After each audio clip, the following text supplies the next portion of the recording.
Oh, There's there a it troll. is.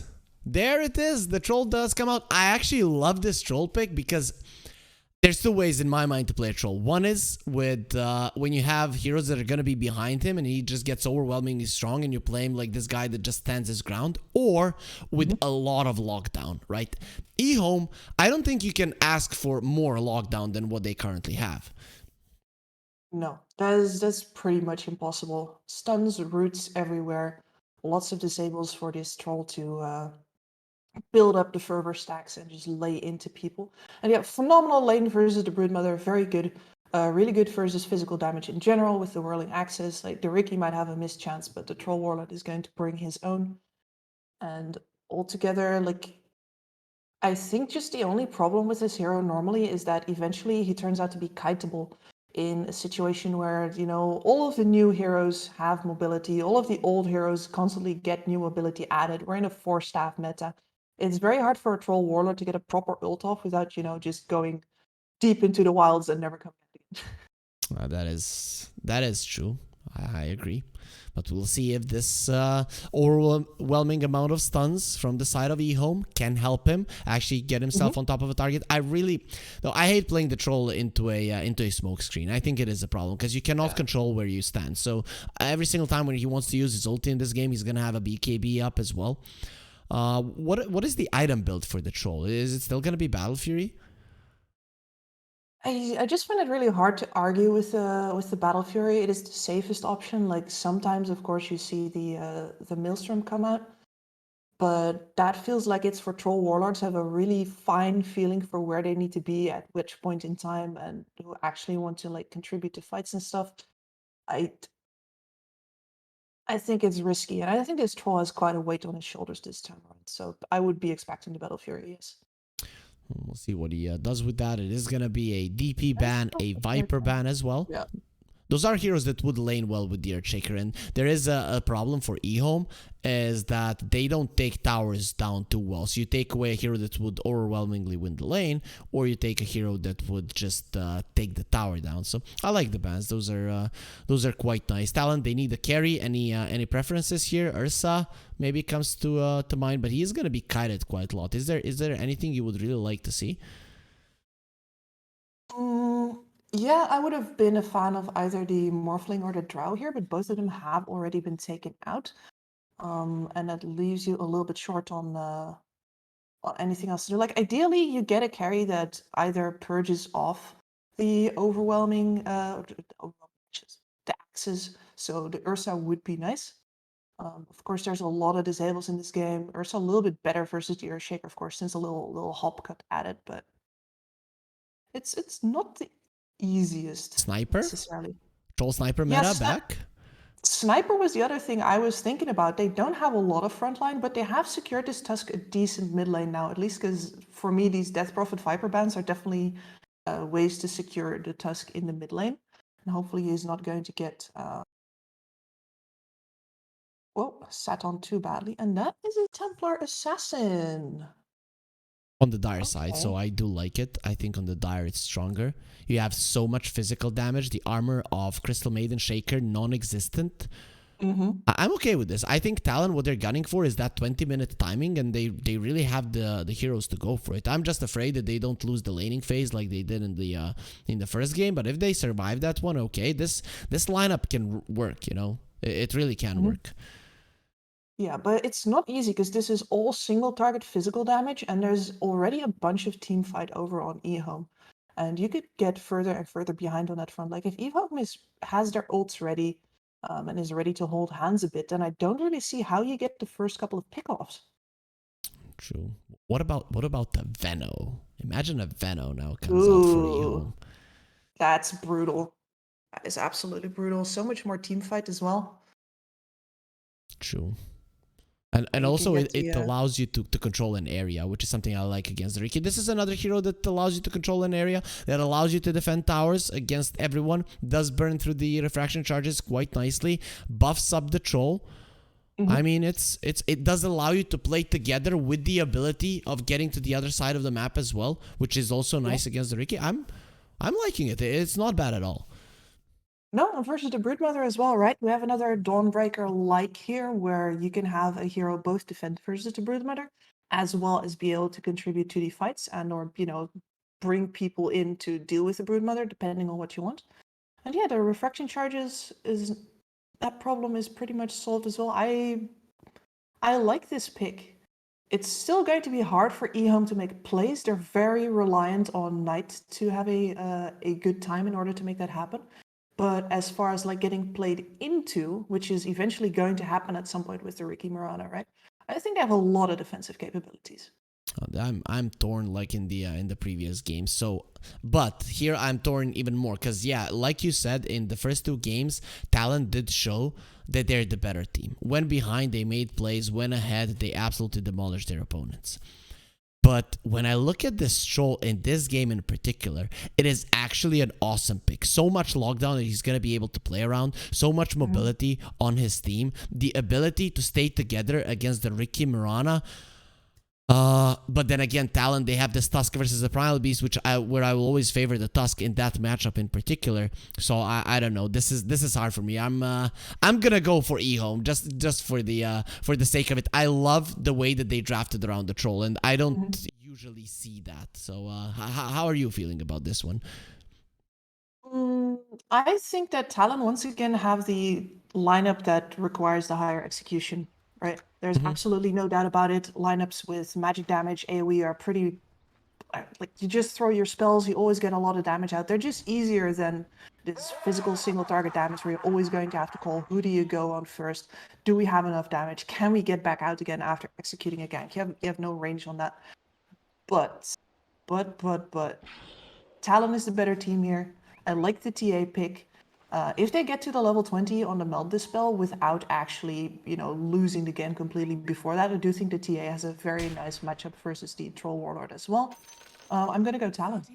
Okay. So we have a difference of opinion here. I wouldn't even call it that. I'm just a fan of the troll, so I might be a bit biased here. Q. I don't consider myself troll fan here as well.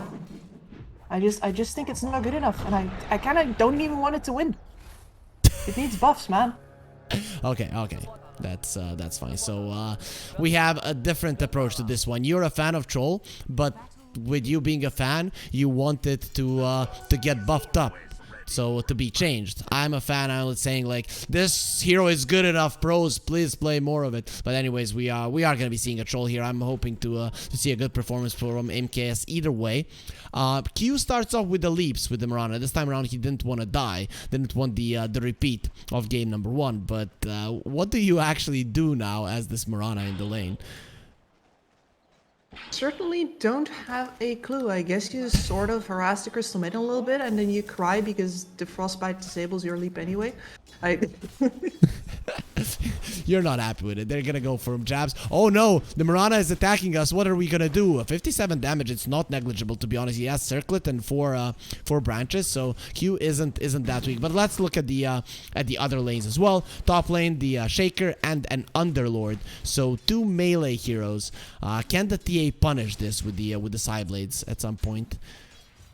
I think at some point is exactly the word that you're looking for here, because at the start her range is ass. And she's going to get a lot of claps to the face. But yeah, eventually it should be fine as long as she doesn't get trapped on the opposite side of the fissure, and she really does need to get the range in order to be able to do anything about that. The Ricky, frankly, can't do much to help her out here. I think his biggest job is mostly just to stay on top of the Earthshaker and make sure that you know where he is at all times. On the home, they're going forward. I really like the Underlord getting the Ring of Protection. I really like this getting into the meta, because at one point in the game, I was always looking at pro games like, why aren't they buying Rings of Protection? And now it has just become a staple in a lot of games. Exactly. Double rings on the Centaurs as well. Yep. That is true. Mid lane matchup, Tusk versus the Primal Beast. Usually I see the Tusk comes out ahead. Not too far ahead, obviously, but you can't do much with the Primal Beast. Okay, I thought he was gonna snowball that one and just prevent all of the damage to going towards him, but Picota decides it's much better to take a little bit of it. Considering he does have a full bottle, it's not really gonna be bothering him all that much. Exactly. Like, the Tusk gets to dodge any damage, the Primal Beast just has to tank it in full. Of course, the Primal Beast is usually a little better at clearing the waves, but he's going to be copping a lot of punches while he does so. So Troll is crushing the bottom lane. Jabs is definitely not having a nice time. It is something you don't really get used to playing against the Troll too much, because the hero is just not being picked up. Something that we saw happen there with the Elder Titan, and Talon were actually EHOME were on the receiving end. Now it's the other way around. Jabs is definitely struggling. Yep, you never win a trade versus the Troll because he's got the mischance, so even if you turn on your Insatiable Hunger, which you're going to do eventually, you're not actually getting more out of that trade. He's got the ranged options, so you can secure creeps out from under you, and of course, once you get the spiders, the axes, both of them, will still be a massive help in actually getting rid of them, as well as just, you know, not taking enough damage of them while you are using that mischance. So yeah, it's one of the worst matchups for Brood, that said. Yeah, they still have a Crystal Maiden that they can punish, and MKS just wasn't strong enough there to protect his teammate, or he just did not care. But both of the heroes do have those missed chances. The thing is, if you're not close to the Crystal Maiden, you're not going to be able to contribute to an MKS. He isn't able to contribute there, and it is going to be a Crystal Maiden that I like the Troll in a Mango meta, because this hero sometimes does have mana problems. Now he's going to have problems hitting the Brood, but actually says I don't miss. He's going to be getting more hits in than he actually misses there. It is only 40% though with level 1 Silken Bola. Jabs needs to get into the trees. He's going to be surviving because of it, but barely.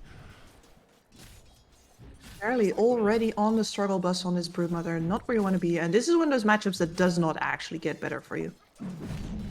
That's true. Like you're maybe once I get level 6, well, that's not gonna change. The Troll Warlord will still be able to stand his ground, especially if he does get the phase boots at that point. Or we'll see if MKS wants to rush the Battle Fury. Maybe that would be just slightly greedy. Yeah, he's got it fully queued up in front of his phase boots though. We might just be seeing that, and that leaves him a little bit more vulnerable to any kinds of ganks that might be coming out, because that is what the Broodmother is going to rely upon in order to get the bottom tower down. And she can never ever do it on her own. Other heroes will need to come in. So most likely that Tusk, for example, from Mikoto. Zhao Yu, he's going for a Vanguard on the Underlord. Now he's being blocked in. He doesn't have that Vanguard just yet. So he's going to be taking a ton of damage here. Only 3 armor, a couple of more hits, one more. Ooh, it doesn't fly down in time. It's going to be following him. Does it connect? No, it actually gets disjointed there and goes into nothingness. But Zhao Yu did almost die. Not going to be feeling too good about that one. Mikoto in the mid lane. He's going to be trampled to death. And Knight, he does get a kill. Use the snowball to disjoin that one. That's going to be a nice arrow. Double Starstorm. Is that enough damage? Yes, it is. Q. Beautifully done there. Gets the best out of a pretty bad situation. Yeah, and Gaben's blessing, definitely. Yep. Nice. But that somewhat salvages it, and that's going to be a decently early earn on the Mirana at some point, which is going to help the damage output a lot. And damage output is definitely what they need on the team, especially Magic. Rotation onto Jabs, and he gets himself out. Knight. Ooh, he definitely doesn't like staying in that mid lane, and they don't get to catch the Broodmother. Jabs was in such a good position to get himself out, and he does exactly that. And now LW, well, he puts himself in a bad position. Q, he cannot hit these heroes that are too slow. They need to be moving onto normal movement speed for him to be able to connect with the arrow, but the right clicks, they're gonna be enough for LW to drop down. And Talon, they're not done. They want the Troll as well. Exactly, Mikoto is here with that level 6. He's got an arcane rune bottle, but Troll is such a nasty target, especially if, you know, most of what you have to offer is physical damage. Let's see, he's gonna be spotted. Laura's punch cannot miss. Joel is baiting now because he saw the Tusk there for a second on his own ward, and MKS, he goes forward with the CM behind. He thinks he can live. A bit of a dangerous move, but either way, he's gonna be fine. The Tusk isn't even gonna attempt. No, and that's a bit of time where, yeah, MKS is even taunting him on the way out. Unfortunate. Go back to lane. Nice try. Yeah, unfortunately, you're not strong enough against me. They're gonna go on to Knight in the mid lane. He's taking some damage. The Fissure will cover for him. He smashes the Riki. He hates the Riki. We all hate the Riki, and he will die. Knight, he does get the kill. That's Ricky, he stood no chance. I thought there was no chance you're getting the kill there. Now the Arcane Rune power on the Tusk. Mikoto going forward, he's gonna have the snowball. Nice dodge there from the stun. There's gonna be another fissure in a second. Mikoto, you need to be careful. He does have the snowball. He's gonna be dodging that one going forward. Starstorm, not gonna be connecting the Knight, but the arrow will. And look at this. Here comes the Fiend's Gate, and the Fiend comes out of it, but no one wants to fight. And he's like, okay, this is some nice scenery, but I'm going back home. Yeah, he's gonna go back to, well, I wanted to say bullying that TA, but once she's had the extra levels in the refraction up, she's actually been doing just fine for herself on this top lane.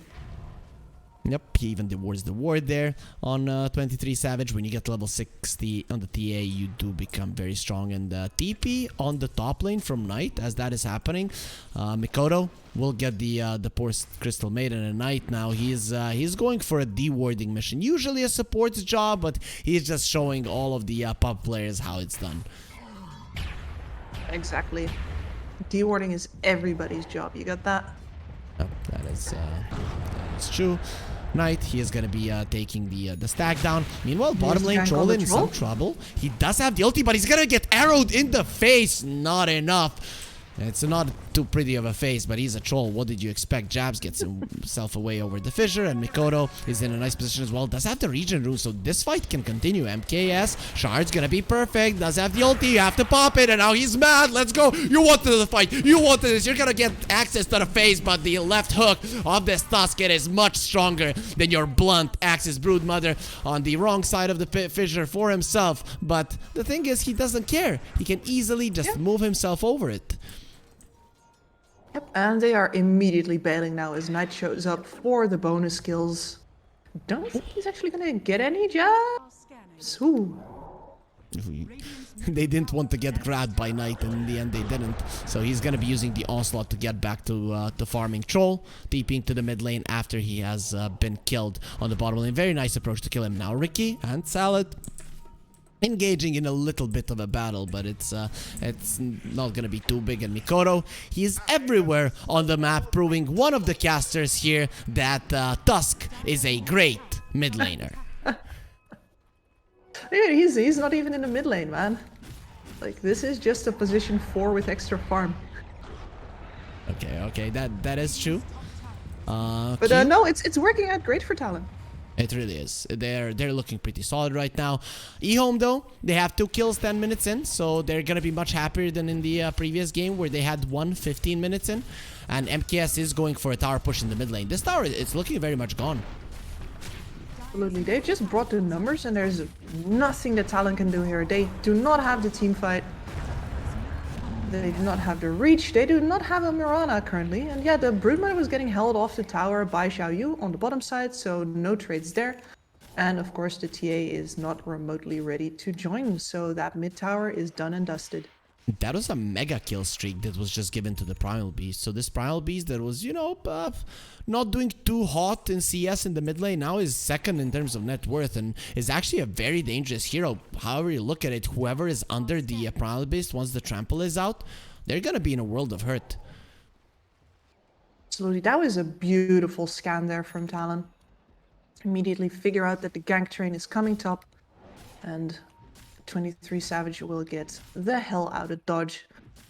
It is time to get this Broodmother the space that she needs. Get this bottom tower down.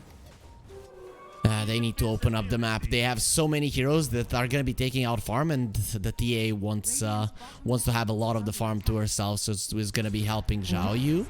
He is being targeted here. Double Starstorm takes some damage, but definitely not enough to be in any kind of trouble. He's gonna get Hurricane because the Wild Wing Ripper likes doing that. Punched as well. Arrow coming through. That should be enough lockdown, and with the tag team, it might only be level 1, but the damage will be sufficient. In the end, it is the Starstorm Q continuing to get all of the kills for himself. Yep. And that does mean that he's going to have a very fast Spirit Vessel, and that Spirit Vessel is really going to help a ton versus the Troll in his ultimate form. Anti-regen, making sure that, you know, you can press R, but you won't actually come out alive at the end of it. Can you get away with not buying the BKB immediately on the Troll? I don't think so. Like, if you want to keep on playing fast with this Troll, and I do think that he needs to keep on being involved, then no, it should be a BKB immediately. And it's not like you won't have the time to build up the fervor stacks, because like you said, there is a ton of disables. Like, his output will be fine as long as he lives. Being alive is damage. Okay. So we'll see if MKS does follow the advice given by Kips. For now, he is farming, trying to get that Battle Fury. It is going to be a solid timing considering he has a raid band and phase boots, and we'll be getting that one around 14, maybe 15 minutes. It does look solid. Salad is farming for a Blink Dagger. He is not even halfway there, so it is a question how early the Search Shaker can actually get towards the Blink. Does he maybe revert back to a Shard if his team has issues? And I don't think either of them are going to do anything if the Riki is on top of him, as demonstrated. Yeah, Fiend's Gate gonna be used, and they're like, yeah, we're not going through that one. The Fiend's Gate will take us to death. LW hiding in the trees, he's gonna be found. Riki, the stealth assassin, but Tusk, he doesn't use stealth. Nice dodge. They're actually getting baited though. Even with that dodge, the question is, do you live? You don't, Zhao Yu. He didn't come immediately through the Fiend's Gate, but he's gonna be coming out now. They protect the CM, and Knight gets a double kill, continuing to do well on the Primal Beast and getting closer and closer to the BKB. Is it worth it though? Jabs was taking the middle tower while that was going down. And Q has finished up a Spirit Vessel on the bot lane, so that was once again just really clever trading from Talon, where they don't actually lose that much on the map or towards their own goals even while their heroes are going down. Yeah, and you know, they had the goal to kill the CM, and they did manage to get a kill because there are these traps on the map that 23 has set, and he just springs it at the exact same moment. It does minimal amount of damage, but just enough for the poor low HP Crystal Maiden to fall. Really very sad. And yeah, like, they tossed a Riki at the top lane, getting that engagement because he basically has the gold for his shard already. It's he's got a minute left to get the last 100 gold in. Won't happen if Mikoto just takes everything, of course, but you're okay with the passive gold, Ollie, aren't you? He's gonna have to be taking this. Riki is actually quite high in levels. The supports of Talon are having a very nice game. Marana, 4.3k net worth. It is looking good for these supports, but basically that's their gold lead, right? Because the cores, if you look at the both sides, they're very close to each other. Exactly. Jabs has been squeezed quite a lot in this game and might be getting squeezed a little more. Oh yeah, yeah, very hard there onto the poor Spider, and they're annoyed by him playing this hero 3 times in a row and are gonna be punishing him this time around. Talon, they're under the guise of the Moonlight Shadow. They have so many invis heroes on their side, but this time around they're not gonna be finding anything. Nope, and that was the last smoke before the Riki shard is gonna come in. And after that, EHOME is going to have to start to hold hands, which is, they're not quite ready to do that, I don't think. Show you. Oh, he just came, and immediately there was an arrow waiting for him, but this slug, he's still gonna be running forward. They want the Tusk. The Pit of Malice is gonna be there. He's gonna connect once again. He cannot snowball. Actually, he can. They're staying inside of the Pit of Malice. He's gonna be caught immediately, and the Echo Slam. They don't want to allow him to get the punch off. Double Starstorm, only one is gonna be enough for the Mirana to get the kill. They now go for Q, but with one more leap, he'll be okay. LW, his ulti is gonna be cancelled out there by the smoke screen, but that means that the Troll can go forward. 4 versus 4, but Talon in a better position to just sandwich EHOME. Let's see if Knight can protect his teammates without the BKB. There's gonna be a trap. Everyone is slow, but Knight just continues going forward. He's gonna be slept. He needs to take a little bit of a break, but they're going for the Riki. The smoke screen will be there, and the Troll, he cannot see properly. He cannot attack properly. 23 Savage going forward. He does have the Deso. Does a ton of damage. MKS, you better be careful because an arrow is flying in. Arrow and a sleep. Both of the things are gonna be connecting. Knight now, he decides, nope, I want to go the other way around, especially with the amount of hurt that 23 Savage is bringing in. Talon, they smell fear, they smell blood, but a bit of malice. Everyone is caught, and they're like, nope, we have to get out of this one. But again, the Riki with the smoke screen is creating problems because you cannot have any follow-up. LW almost gets one-shotted there, but he's gonna be fine, protected thus far by his teammates. Another fissure, but in the end, it seems like everyone will disperse. Ollie wants to continue going forward. He's gonna get the sleep onto the Crystal Maiden, and here comes the arrow. Nice! There, Salad picks it up to allow his Crystal Maiden to survive, and finally, they bring down the Riki. Can you go for more? Knight pops the BKB, smashes the TA into the ground. Can she get herself out of this one? It seems like it's gonna be quite easy with EHOME not having the guts or the strength to continue moving forward. Yeah, but in these long fights, you can really see that Talon is favored with all of the in-out in and the fact that the damage is all physical. You don't run out of status, you don't have anything on cooldown. Whereas, you know, for EHOME, Salad spends the Echo Slam. The Pulverize comes out twice during that fight because it's a very short cooldown, but still, that's not as much as you would like to do. Very dead troll there. That ward wasn't awarded in time, and they saw him clearly. Knight comes in without the BKB. He's gonna be in a ton of trouble. He's going for Mikoto. He wants that kill. Not gonna be happening. Talon, they win another fight, and they're going for more. Ollie on the high ground. He sees everything. There's gonna be a smoke screen. Crystal Maiden, completely helpless. It's just a matter of time before she's dead as well. And Talon win a fight next to, of course, the Roche Pit, which is where you want to be with the TA. Absolutely, and they are a little bit low on status, but with the refraction on the TA and the fact that Mikoto is more than ready to use all of his spells, they're going to get a lot of damage done. Oh, and the Seeds of Serenity as well. Nice little bit of regen. Brood Mother dies to a solo Echo Slam. But you know what? That's info. Without the blink Salad, as well. Yeah. Is the good old walk-in wham bam thank you, ma'am. He didn't even have the Tumbler Stoy. Like, how? Well played, Salad. Yeah. And I guess we should be praising him, because otherwise all we're doing is calling Jabs asleep at the wheel. Yeah. Well played, Salad. It was your amazing performance. There were no mistakes made by Talon, but you just made a great move. He does have a Blink Dagger now, doesn't have the Echo. He's going for the shard, so we'll see how much he can actually do. When are EHOME ready to fight? Is it gonna be the BKB on the troll? Is that the big item timing, or is there anything else we're looking at? Definitely the BKB on the troll. We're also looking at Greaves coming up pretty soon for Xiaoyu, which is, you know, the extra armor aura is really positive versus the TA versus the Tusk. So ideally you want to get both of them. And that puts Knight a little bit in the lurch, but you know what? He already has his BKB. So I think he's solid with, yeah, taking the dangerous parts of the map right now, attracting attention while his other two cores get those items up. He might have to use it right now. Okay. Fiend's Gate open, and it is not the Underlord that comes over, it is the Earthshaker to protect his mid laner. These two have been holding hands for the majority of the game. Salad, I think, is one of the main reasons that Knight's game wasn't completely destroyed in this one. Yep. It is so hard to punish overpositioning from your enemies if the enemy also has an Earthshaker. Interrupted on the charge, arrow to the face.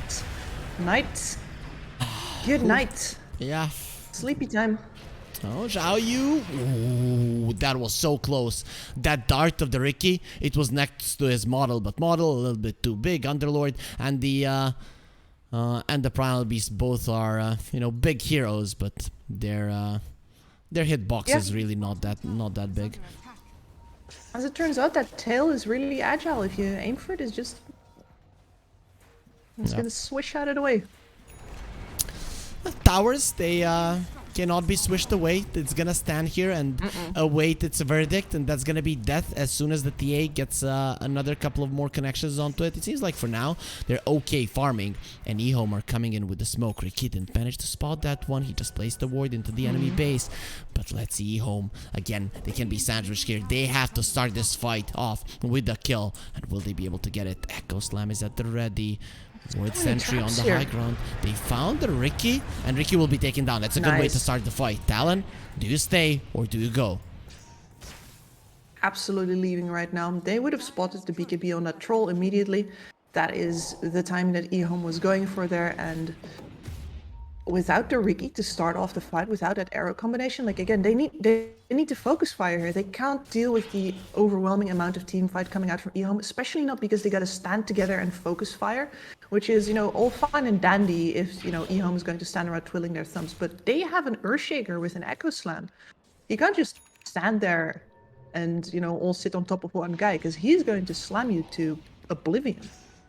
As soon as they see the Riki come back to life, EHOME, they've pushed out the bottom lane, they'll be getting themselves back. This Aegis, it is not being used too much right now, not even the tier 2 on the bottom lane has fallen, so Talon, maybe they would like to use it, maybe, just maybe they're gonna be waiting for even more items to come out, and TA, what is being delivered to her, it is gonna be a full BKB, does have that one finished right now. It's about time and they're angling for a fight.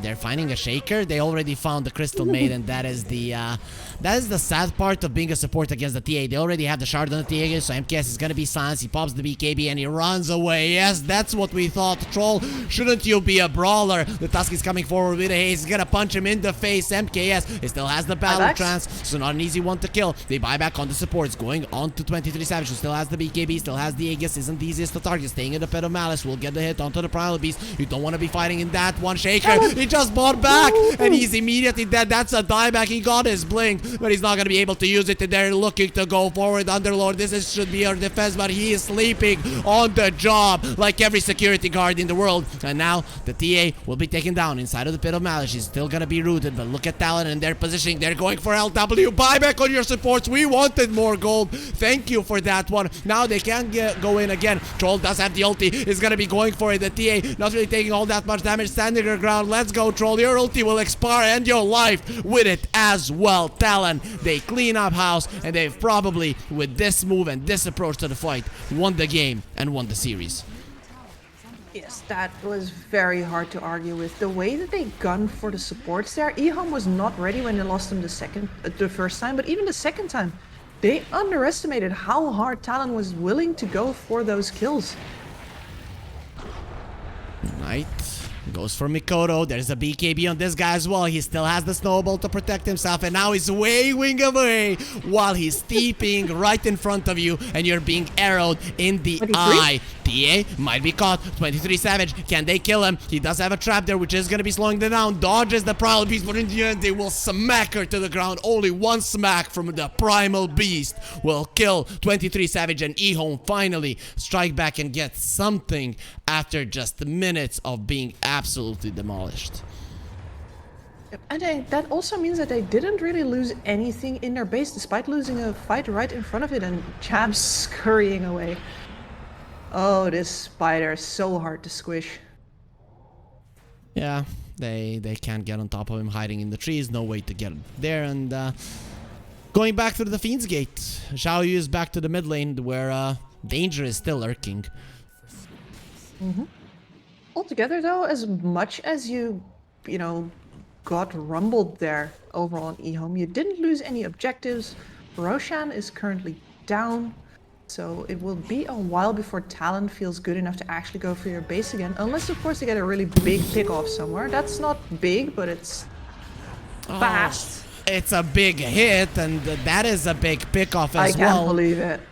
That's just so much damage. Q is unstoppable. This Mirana 11-1. Q, he messed up in the first game. He was only dying, but now with the Mirana, he's gonna be, he got the chance to redeem himself, and I don't know if you can do it better than this. Absolutely not. He has been integral to that bottom lane, not being lost too hard to the Broodmother, actually being able to stand there against the Troll. And now he's got himself a nice Aghanim Scepter for his trouble. I don't think it's a fantastic item necessarily, but it feels so good on a Mirana to have so much extra damage coming out from that arrow. Clearing waves. Two heroes on your supports that are supposed to not be doing damage, and then Riki uses the sleeping dart, the arrow connects, and suddenly a tanky hero of EHOME loses half of its HP. It really is. True. It really is a lot. It absolutely is. I got a lens on the Riki now as well. Disgusting. I could really hear the disgust in you. That wasn't just the word. That was the feelings being put into it as well. I have big feelings. Maybe he dies. Big I negative hope he dies. Oh, there it is. He died, and he's gonna be cursed there by Kips. MKS, he's gonna be blocked in by the shards. Nowhere to run to. His teammates, though, coming over. Don't touch our carry. We'll be taking care of the traps. There is gonna be another one. Let us connect onto the Underlord. Immediately, he removes both the silence and the slow. The triangle will remain in possession of EHOME. Talon looking for an angle on that one. Like the Riki is their main engagement and vision tool, so they, with him dead, they can't take the fight. But they're willing to hang around to see if maybe EHOME oversteps somewhere. They do not, and back to farming it is. And this has now happened twice. EHOME doing a really good job of not giving that Riki any kinds of ins to help his team make the fight possible. So Knight has a 7-second BKB. Everyone else who has one, there's the T8 Tusk and the Troll, are at 8 seconds currently. So, you know, we aren't really even close to this mid-game finishing, but the second Roche, that's the timing for the TA. He already has the shard, so who gets this one? Brood? No? Brute shard? I guess Tusk. Decent.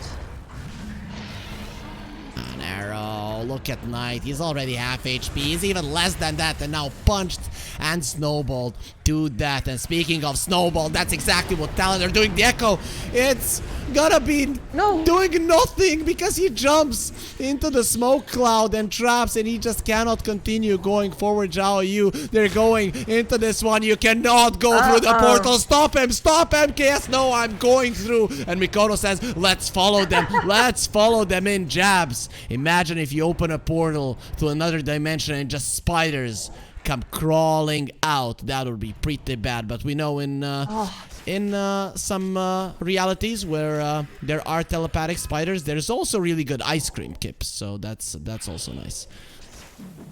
A really good ice cream is a plus, but I'm not sure if I want to trade that for the whole spider thing. Like, I'm only barely recovered from all of the ants on my desk yesterday. I would like less creepy crawlies for now.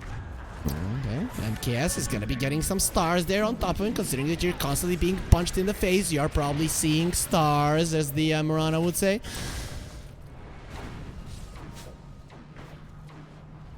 As long as this Earthshaker is safe, Talon needs to be careful. They're just approaching the fight so slowly, and EHOME, they're helpless. They're completely helpless. Look at those shards. MKS is gonna use the ulti. He's gonna go turn around. He doesn't have the BKB. He's just immediately gonna be pushed back. He now goes onto the Brood Mother. That is gonna be a little bit too big of a bite for him, but not a big bite for the Brood. Just takes a chunk there of the Troll, and he succumbs to the wounds. And speaking about feeding, 23 says, if you must, feed me, and it seems like that's gonna be what's gonna be happening in this game. EHOME, they're looking very much helpless to stop this. Yes, Talon is really all about like that half moon formation, figuring out where the opening is and then exploiting it mercilessly. And they're, as much as, you know, they needed to have the IR execution this game, they definitely did exactly that. It looked easy. It really looked easy. This is not an easy draft to execute, but when they played it, it just looked so fluid, like they were communicating nicely. And you being a coach, I think if you were coaching a team that would communicate like this, that you would be super proud. Like imagine how hard it is to make all of this happen. Absolutely. You need to have a really good understanding of how everybody plays their heroes already. Because if you do not, then you need to talk way too much this game. There's actually not enough airspace. And like just think about, you know, BSJ going clear comms. Like, you can't be talking all the time. You need to have some things just understood between players. And Talon very much looked like they understand each other. Very much on the same page. It did look very nice from their side. So game number 1, Kips, was that a fluke? Was that Talon warming up? What happened there? It's definitely a draft mistake. Like underestimating the potential of the Dawnbreaker, for example. Just in general thinking that, you know, it doesn't matter if our lanes are a little bit weaker because we'll get the map open with our Broodmother and then we're going to get to be able to actually play it. But they're stuck with a puck, both cores having been countered out pretty decently in the first phase of the draft. Like here, I think they overestimated themselves a little bit there. So they did do that to themselves, but also props to EHOME for them, of course, not giving them a single inch back. Quick question before we go on to a 15-minute break and wait for the second series here. If the teams would play game number 1 again with the same drafts, would Talon be able to win? I think it still goes to EHOME. Okay. Thank you, Kips, for that quick answer. We are gonna be going, guys, onto a bit of a longer break. It is gonna be a 15-minute break between this series and the next one. The next one, it is gonna be very excited. It is gonna be Fnatic going up against Xerxia. So you should stay here, maybe rest a little bit in these 10-15 minutes that we're gonna be away. But once the teams are ready, once they get into the lobby, we are jumping right into the action. So stay with us.